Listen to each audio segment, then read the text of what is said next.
Hello, everybody. Welcome back to another episode of Cyber Queens, where we are discussing relevant issues to women's point of view in the tech and cyberspace.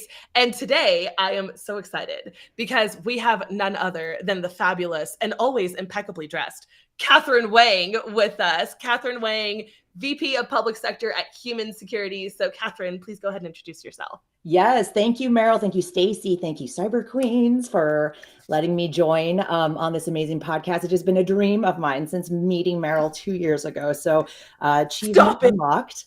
So, as Meryl mentioned, I am the vice president at Human Security, focusing specifically on the public sector. So, I've been here about 4 years on Monday. So, at Human, just 20 seconds about us. We are next gen anti-fraud for digital platforms. We protect the world's biggest companies from cyber attacks, many of which are experiencing attacks leveraging weaponized automation or bots in the attack lifecycle. In a nutshell, bots are the cancer of the internet, and we are the MRI machine that tells you where it's coming from, what it's attacking, and stops it in real time. That's in a nutshell. Love that analogy. Yeah, that's so fabulous. I remember the first time I learned about Human's products. So Human, for the record, if you guys don't know this, they're at all the big conferences. They're always at like RSA and InfoSec World and like Black Hat and DEF CON and stuff. And you will always find me at their booth. And let me tell you why. Their booth is just the coolest booth that you've ever seen because everything else is all techie and has like these LED lights and stuff going on and everything hanging out. But the Human booth is actually like an analog bookstore. So they set up all these comfy leather couches, these like little coffee tables. They have a coffee machine usually there. And it's meant like to be a place to just come and hang. So if I need to get some work done or take a meeting or I just need to take a load off my feet, you will just find me chilling at the Human booth. And I learned the coolest story that it's fashioned after an old school bookstore because the founder started Human in the back room of a bookstore when that was like the only room they could afford to rent. And so now they have like a take one, like a leave one, take one. You can go up and take the books right off the shelf if you see a book you like. Like, it is just super cool. If you've never seen it, make it a priority. Thanks. Yeah, we continue to receive such positive feedback from the booth design. And I think as we talk about diversity and we talk about fresh perspectives and how those perspectives can help encourage people to take cybersecurity more seriously and learn more about it, since it's such a key component to all of our lives. We need to make it more relational, right, to everybody. The common individual who may not know or have a technical background, they definitely have a phone, or most likely they do.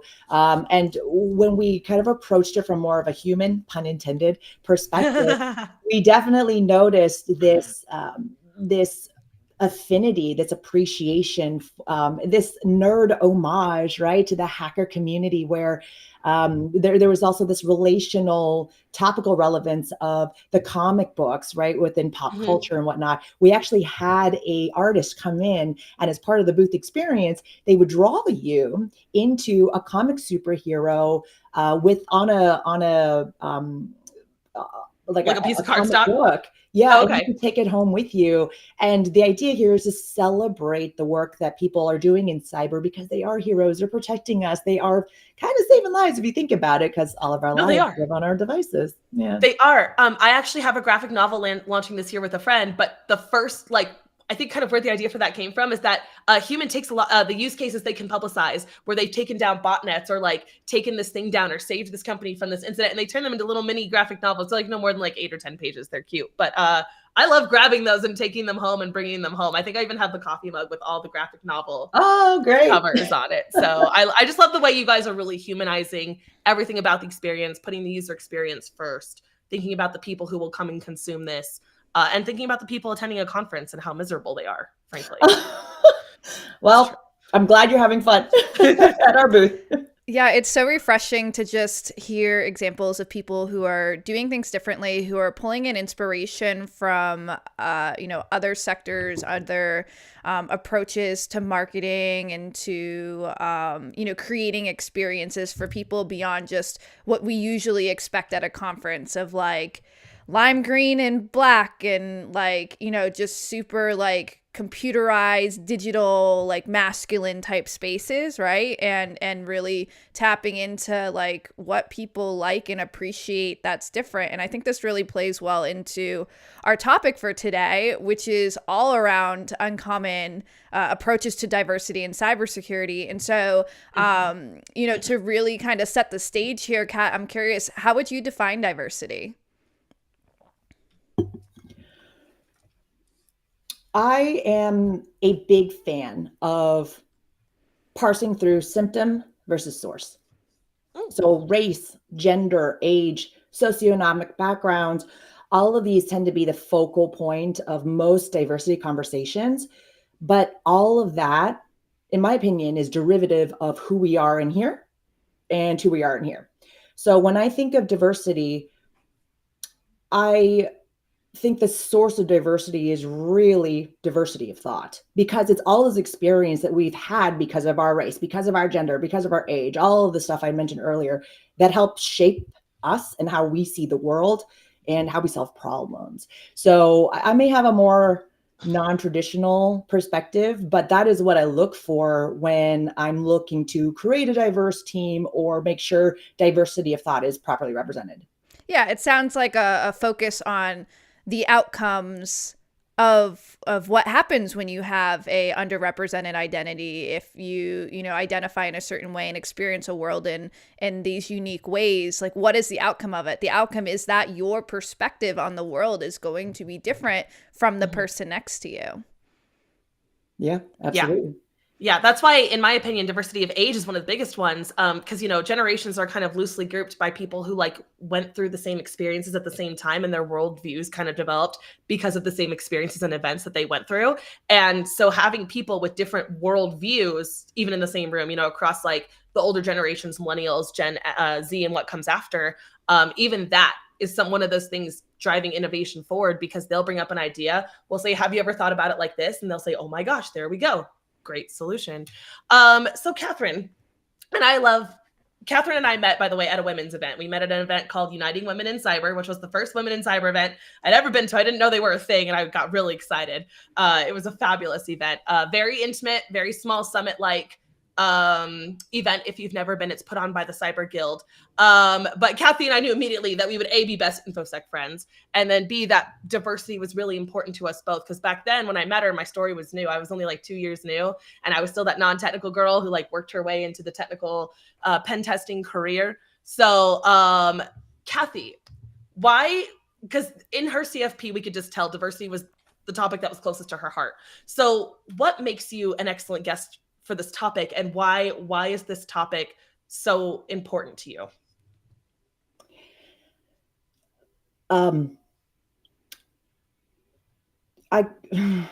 So it is important to me on a couple of different reasons. I am extremely passionate about cyber. I'm also very passionate about the problems that we have with the talent gap right now of what we need versus what exists available today from a cyber perspective. But layered on beyond that is another component, and I cannot tell you if anybody is in the similar shoes, or if anybody has looked through their LinkedIn profiles. I have had an overwhelming number of conversations in the past 6 months of people who are unhappy in their careers, right? And asking me, hey, is cyber a good place to be? And I will always answer them honestly. If you are looking for an industry that is exempt from the same challenges that you're experiencing in your career, right? The challenges that are systemic, cyber and it. In fact, cyber is not for the faint of heart. It is absolutely for people who are highly mission oriented and don't give up easily. So, I mean, at a broader level, if anybody is contemplating a career change, whether it be cyber or otherwise, my biggest advice to you is be sure you know why you want to be there, because it is that introspection, that knowledge that you are willing and able, that needs to be strong enough for you to endure whatever you're doing. And it doubly so, I would say, is the case for cyber. Now, for me, cyber just happened to check all of the key boxes that was most important to me. And there were 3 of them. The first was market demand. Is there a need? Yes, emphatically, for all the reasons I mentioned before. The second was altruism and mission. Does it do good for the world? 100%. And then the third was growth and fulfillment. Does it do good for me? And I'll tell you, I get up every day and I do things that I've never done before with people that are incredible, that inspire me every day. And it's hard work, but it is so fulfilling. So I would say, talk to your network around you. And if cyber really is an area where you want to focus in on, find resources that help prop you up. But remember that level of introspection, because with any career change, especially one where things change as quickly as they do in cyber, you got to be committed. I agree with what you said. For cyber is not for the faint of heart. It's an industry that will test you. You will find out what you're made of. But pretty much everywhere you look, you're going to get someone who's reaching out their hand to help you, but someone else who's telling you sit down and wait. Someone else who's telling you, like, you know, and you'll learn a bunch and you'll spend a bunch of time hustling, and then you'll be like, gosh, aren't I done? Didn't I like learn cloud? Didn't I learn this? And can I just have a job and be done? And it's like, no, you have to keep going. Like, that fire has to be with it. You have to love cyber as much as Stacy, Kathy, and I love cyber to like persevere and continue to be here. Yeah, and to be clear with that too, it's I love cyber during my 9 to 5. I love cyber you know, in some hours thereafter, in that, you know, this is the time that I run and operate Hacker and Heels. But I also have a deep appreciation for my life outside of work too. And so I just like, it's not an either or, but it's a both and, in that you do have to have passion, but also like we do respect people who, you know, like at the end of the day, we do work to bring home a paycheck, to keep a roof over our head, to keep food on our table, to be able to go and do some amazing, incredible things thereafter. And so, you know, just keeping that in mind as well. That, you know, I think that's where the arguments kind of come up, where it's like, well, like, let's be realistic. Like, there's more to life than all of this. I think that's why we're starting to see more of the like mind and cyber type mind over cyber initiatives and stuff like that, and like finding that balance even more. But like, still 100% agree that like this job can be thankless some nights. This job requires continuous learning. And so like, if you like truly aren't curious, I think like curious is like the bottom, like the minimum requirement. And some people just aren't, right? And like, sure, that's fine. Like, if you're cool just like accepting life as is, like, power to you, but like you gotta have a curiosity. And so I'm curious, Kat, like, you know, when we think about this aspect of you know, underrepresented identities and underrepresented backgrounds in cybersecurity, what do you see from your experience is what can they bring in and do potentially, or how do they approach things differently than, you know, let's say the majority represented? Yeah, so I started out this conversation defining what I thought diversity is, and a big part of that is diversity of thought.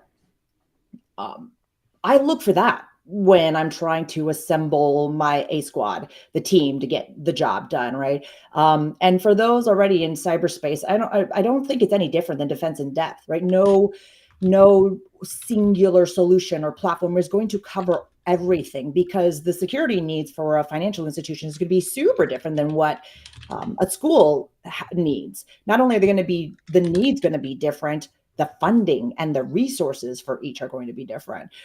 So bringing diversity of thought just kind of hardens everything from with the additional perspectives that you can bring to the table.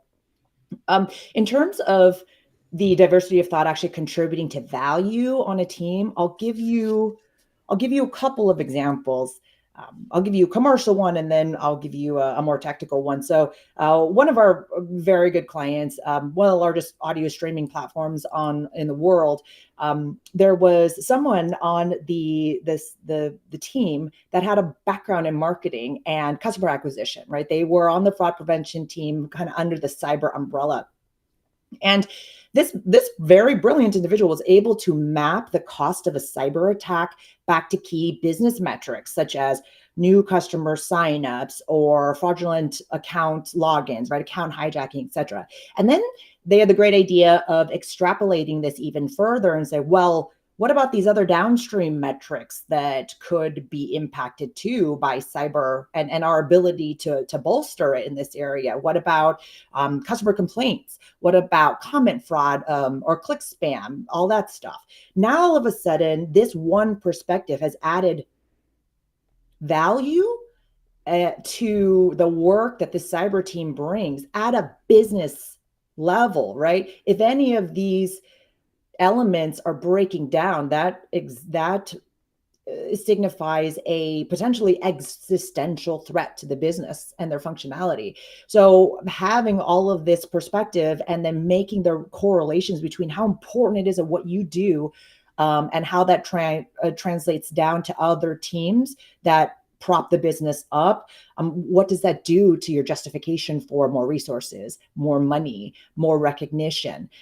A lot, right? I don't know. I can't say for certain if that team wouldn't have eventually gotten there, but I think it's safe to say that if you have somewhat of a homogenous team in terms of diversity of thought, they might have gotten there, but it probably would have taken a lot longer. And even then, there's who's not to say that you would have been able to see some of those immediate benefits tracking back to business metrics. Yeah. I think that's one of those instances where cyber becomes such a bigger picture thing. It's like, it's not just the cyber people and the people working in the security department. There's a lot of facets. There's a lot of, and Stacey and I have been going through our CISP study group. So we know there's all kinds of frameworks and ways to align what we do in IT to the business, or make sure that we're aligning, IT business implementation with DevSecOps goals and like things like, and all everybody's goals, everybody's perspective. And it kind of becomes such a big convoluted problem. It's like, how do we actually sit down and solve that, right? Like, how do we start taking one pot out of this ocean at a time to begin boiling it? It's one of those reasons that cyber becomes such a big and abstract and complex beast. But given that, you're here today, and Stacey and I are here today, and we do things like Hacker and Heels and like Women in Cyber because we believe that the diversity of thought, the innovation, is what will help drive us forward. The new thoughts, the new collabs, the new perspectives and ideas. But we have just said how intimidating it is and how very difficult it is to make it here and get here, even if you are, a white woman. But how could someone from an underrepresented background approach getting into cyber differently? How can they approach this? Yeah. I'll give you some very tactical examples. And I will say, I'm a special level of masochist, so I wouldn't recommend anybody take the path that I took. I'll give you 30 seconds on how I found my way from big tech into cyber. I had an incredible career at Google. I will always be thankful for the experiences that I had there and the mentors whose guidance still sits with me today. But after 16, 17 years, I knew that I was staring down the face of a very maturing company and industry. And I wanted that next maverick, right? I wanted that next big wave where I didn't know if I was going to completely wipe out or make history, right? That's the like, this is the point where it all went bad, or yeah, exactly. It's like I can point to the exact moment. So I remember being in an airport, and sometimes I put all my devices down and like I just need to reconnect and remember the joys of people watching. And I was, as far as I could see, every single person, man, woman, and child, had not one, but at least two devices glued to their faces. The business people had their laptops open, and then their phone would ring, which would take their attention away from their medium device to their small device, to the even smaller devices where they had to swipe away the notification. And it hit me as all of this was swirling around in my head. Oh my God, this is how we all experience the world. And it is completely unprotected. That is probably not a fair statement, but you understand my point. There are great solutions out there that'll protect platforms, but for the most part, it's the consumers. They're not the individuals. They're not aware of the rights that they have, the data that's being collected on them, and how dependent they truly are on the devices that we have permanently attached to our heads. Well, we could create the solutions all day and have all the companies and the big jazzy cons all day, but we still need the end user to enable these things. To choose security over ease. Yeah. We need. Oh my gosh, over ease. Isn't that the operative word? Isn't that it? Yeah, Meryl, you really do hit the nail on the head there. Let me give some tangible examples of how I think people in underrepresented communities, and then I'll come back to that because you're speaking about a key term here, which is grit, that is so hard to tap into and so necessary to be successful. So how do people in underrepresented communities engage? Okay. I've heard that a lot of colleges and universities, including the prestigious ones, are expecting a challenging enrollment year due to the decreases in birth rates back in 2008. This is a very good opportunity for us to start scaling up if you know that cyber is right for you. Go online, find the right programs, something that works for your lifestyle, whether it be in person or remote or whatever. Maybe there's a discount on them on account of the fact that enrollment rates are a little bit lower, and start scaling up in whatever facet that you want to do. That's one option right there. There are other LinkedIn Learning, other free resources where you can go down that path, whether it be operational, technical, or anything in between. Okay. I did my certifications through Stanford. I would recommend that whomever is out there looking for skilling up, find programs that are from local universities or colleges, because these alumni programs are often going to have special guest speakers, events, and other job fairs, for example, that you're more likely to attend if it's local to you. Nice. So that's one tactical thing that I would suggest. The other one where I thought it was brilliant. There are a lot of free conferences, in-person conferences that you can attend. I went to one in AWS and public sector not that long ago out in DC. Yeah, DC. I was there. You were there. So, okay. So CMS, public sector. Exactly. No, sure. People don't always know this, but there are free conferences out there. And you know what? Go in the exhibit hall, which is free to everyone. Talk to all the vendors. Get an understanding of what their technology does. Don't ask them for a job. Maybe you're not ready for that yet. But understand how they fit into the entire ecosystem, because that's going to start putting into perspective the different solutions versus the needs within cyber. And then you can start to better understand where you want to be. Also, I saw parents there with their high school children, which was brilliant. That was like, this is a really great way to do a field trip or something to get people aware of cybersecurity technology jobs. And you're going to get access to some of the top technology, innovative solutions out there, because a lot of them will be on that exhibit floor. So check that out. Yeah.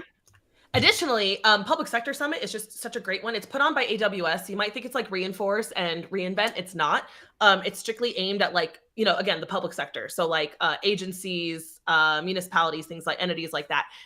But they do still bring the AWS builder sessions. And the builder sessions are fabulous because if you've always read the theory or read the documentation on AWS, but been nervous to spin up your own sandbox and get in there and try spinning up some resources and building some things. They have very comprehensive lab manuals that will walk you through every step, every screen click. You learn AWS in a very safe environment. Highly recommend. Just Oh, say. perfect. Brilliant. Yeah. See, so I mean, these events have a lot of value depending on what you want to do, but be very certain before you do it, because time is your greatest currency. So that is helpful. Even if you aren't quite sure and you want to dabble a little bit, that has a purpose. So just make sure that you're purposeful. Oh, another thing is, like I said, I jumped right into cyber. I transitioned from my role in big tech into a sales role in cybersecurity, and I was drinking from the fire hose in a way that redefined the word.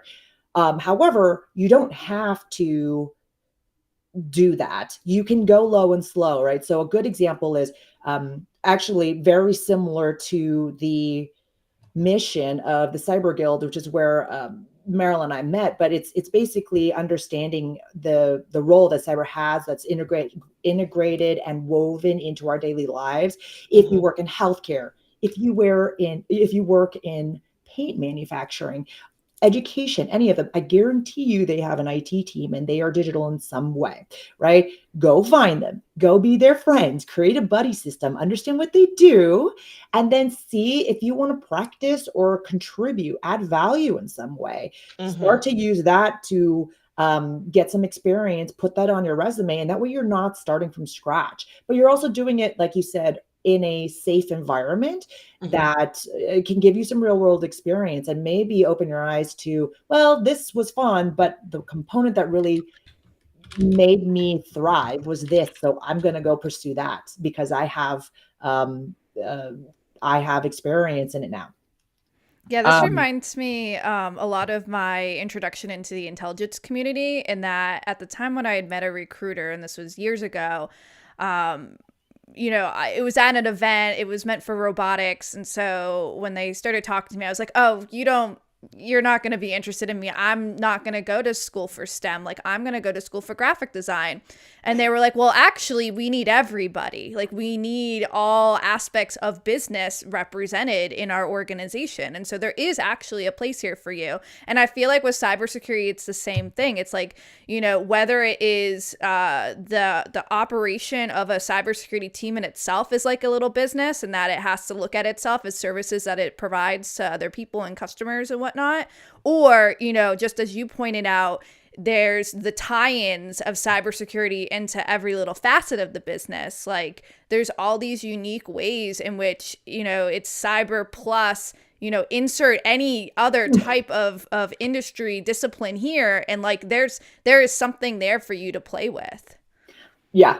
I mean, I don't know where you all live, if it's such a phenomena, but if you love pickleball, I'm sure that there's a league somewhere that has a website where you could play around with it, where there's like ingestion of data, signups, email addresses. So what you're saying is, no matter what that thing is, just go find those people. Just go find it and find the people involved in that. No, that's true. When I wanted to learn to start playing Magic the Gathering, because that's one of the nerdy things I do, I just like went to a local game store and was like, where do the people play where one could watch? And like, you just had to start integrating yourself in, just jump right into it. Exactly.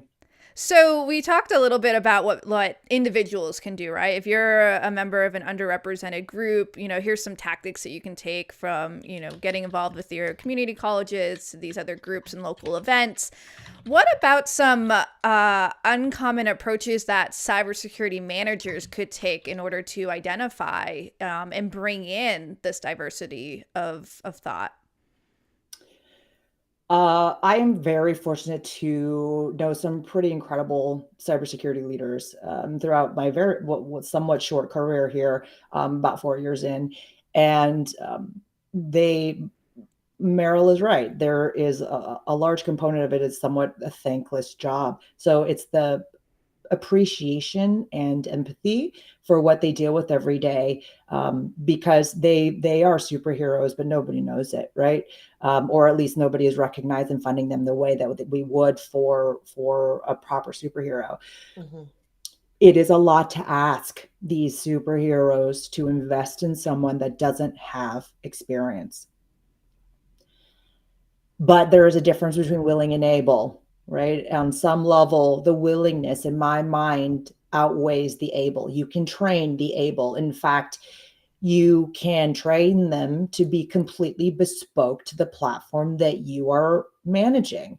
So is it, if you are working in an environment where you are under resourced and underfunded, I won't use the word beggars can't be choosers, because that's carries a negative connotation that I don't think is appropriate. But there are ways to get creative. We don't need to work within the confines in which we were that we're given, right? So think about hiring interns, people who are just starting out in their career. Think about hiring people in adjacent industries. Maybe carve out time to have some kind of program for them that can scale this knowledge so that you're not constantly training it if time is of the essence. But because there is such a discrepancy between the need for experienced qualified cyber professionals and the supply, there we go. My money would be it probably cheaper and faster and more effective for you to go find someone who is willing, train them up to be able, than for you to wait for that discrepancy on the supply to catch up and for the funding to roll in for you to actually be competitive. Yeah, one of my major platforms, as everybody knows, is that you don't have to be technical to get into this field, and I can say that because I was not technical when I got into this field. But that has kind of taken on a life of its own, and there are a certain number of influencers out there lately who have been like, all these charlatans think that cyber is no longer a technical field. You don't have to have any technical skills to be successful here. And I'm like, listen, that's not what we're saying. What I'm saying is I had the same approach as Kat when it came to, training up pen testing interns and things like that. I was like, I can teach you to bash. I can teach you, range and all these things. I can teach you all these skills. I can teach you how to hunt in logs. I can teach you that. What I can't teach you is that like undying adversarial mindset, that need to like have every piece, look under every rock, work with every piece of information. That's the thing that I can't teach you. You have to have that fire. And yes, the technical needs to come later. You need to fill in those gaps eventually. Like as you get more exposure on the job or in various roles, you need to say, hey, you want me to do this function and I need the ability to go learn this function. So you either need to put me with someone who can do it or send me to a training where I will learn it, but then I will bring that technical skill back and keep moving up in the echelons. Nobody is here saying that just because you give the interns and the non-technical people a chance, that they will stay non-technical forever and be successful. You will have to technically train them and enable them for them to continue to perform in their role. I just had to take this moment.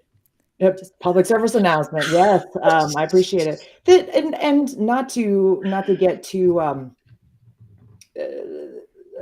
not to be too urban, but like game recognizes game, right? You can see commitment, you can see dedication, you can see grit when you look it in the eye. And this kind of goes back to the original premise of how do people in underrepresented communities succeed. This is a psychological game. It is a psychological war with yourself. In many research studies, like even if you were the most incredibly talented technical person in the world, if you lack the discipline to be able to execute and execute effectively, you will still not be successful. So take the fact that you weren't handed anything in your life. Take the fact that you didn't grow up with advantages that everybody else had, and funnel it into something productive, but make sure that discipline is there. I knew when I changed careers that it would be the hardest, most demanding thing that I've ever done in my life, not only physically, but mentally. I needed to tell myself that I could do this, and more importantly, that I wanted to, right? Inspiration is 10% of what gets you to the finish line. The rest of it is grit. It's true. You have to will yourself to keep going sometimes. It's very true. Never truer words spoken on this podcast. So one of the guests in our audience is asking a question about, being able to find companies that are willing to give, these gritty, talented, underrepresented people a chance, right? And I think we all see it out there. We see people every day that certainly have the drive and motivation and are just in need of that chance to finally be able to get in there and prove themselves. And so, my question to you, Kat, is really like, how would you sell this to companies and to teams and to managers to finally, give people that chance and set up that opportunity for them, and why they actually need to? Yeah. At the individual level versus at the collective level, the answers will be different. I'll answer it from an individual level, so it's a little bit more relevant for the viewers. There's this young man. I always travel to DC for business, and there's always this young man at the counter at the hotel that I check into. Wonderful individual started chatting me up and asked me this specific question. So thank you for preparing me for that answer. If first I would start very methodically. Are you trying to get into a big company, or are you willing to explore smaller ones, right? And based off of that, I would have two very different recommendations. If your aspiration is to go after the Magnificent Seven, right? Apple, Amazon, Facebook, all of that stuff, you are going to need a very different pedigree. You are going to need to have really good experience, a lot of training in order to be competitive, because everyone wants to be there. So understand what you're getting yourself into. I'm not saying they can't be done, but be smart about it. And that is going to be a long game, especially if you're starting out in your career. Now, if you're looking for nimble, agile, small to medium, maybe late stage startups that are looking for innovative hustlers, then I would say still do the same things that we mentioned earlier. Make sure that you're qualified and you're committed, but then also the practice, the safe space, give yourself experience so you have that on your resume, and go in there and that you belong there, and make sure that they know that too, because they will feel the energy, they will feel the commitment. And then, if it's a non-technical role, leverage things within your resume that you've already done. It is in a translatable way that would add value to their company, right? Mm-hmm. Have you done contract negotiations? Are you very familiar with partnerships roles? Are you really good at taking a complex concept and putting it into a one-page spreadsheet that everybody can understand?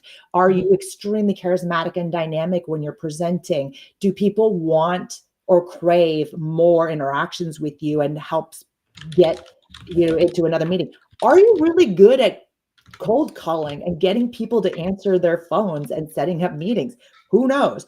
But I find the underdogs, if we want to just call it that, they have a more of a propensity to explore true, scrappy innovation. One of my favorite quotes is from Charlie Munger. He says, "Mimicking the herd invites regression to the mean." If you want to be like everyone else, then do what everyone else is doing. That's not how. If you think about where these companies, the Magnificent Seven that I just mentioned, came from, they didn't start like that. No. Let's utilize that to our advantage. And you represent a deviation from that mimicking of the herd. And let's be honest, the way cybersecurity is currently being done in many companies, I think we're all realizing it's not working, right? And so to continue to do the same thing, to continue to hire the same talent that looks like you, speaks like you, thinks like you, and expect a different outcome is the definition of insanity, right? And so we are at a point where it is imperative that we start giving these people with these underrepresented identities and diverse backgrounds and perspectives and ideas a chance, because otherwise we're going to reach a breaking point. I think we're seeing it right now playing out in real time. I mean, even just today I was reading the headlines about the United Health Group hack there and the billions of dollars that they've been having to pay out to people along the supply chain to try to keep other companies within that supply chain afloat, their customers or providers and everything. And really it's so simple. Like, the talent is there. the talent is ready and waiting and able and willing to be part of it, but there's still this certain gatekeeping barrier being put up. And I don't put it all on the managers. I put it on the ecosystem, in that it's partially the managers and their biases. It's partially the companies and their expectations about what cybersecurity is and isn't, and what's good enough, and what's acceptable and everything, right? But this is just like so critical, and you just gave so many amazing examples today of all the benefits and innovations that can come by just letting these people in and giving them a chance, and having these people recognize that they can be part of cyber and really contribute something amazing. Yeah, I have to equate it to an analogy from one of my favorite books, in Ender's Game, right? A problem became big enough for everyone in humanity to be concerned with it, and they were like, "We don't have the answer. We, the minds that exist today that lead this military, we don't have the answer. We don't know where it's going to come from." So they started monitoring everybody for showing the signs that you might be able to have the creative, abstract thinking to get them to an end game and an answer they couldn't see as being a feasible option. Whereas you say, "This is the only option I see forward," I say we commit to it. So it's one of those things where, maybe we do need to change the intake process or the ecosystem or the assessment process, and like try to identify those divergent qualities in candidates, and that creative thinking and problem solving, and maybe that will lead us new places. Who knows? I can say to that listener who asked that question, definitely try. If you get into an internship at a big firm like EY or something, you're going to be a cog, but you'll get some good experience.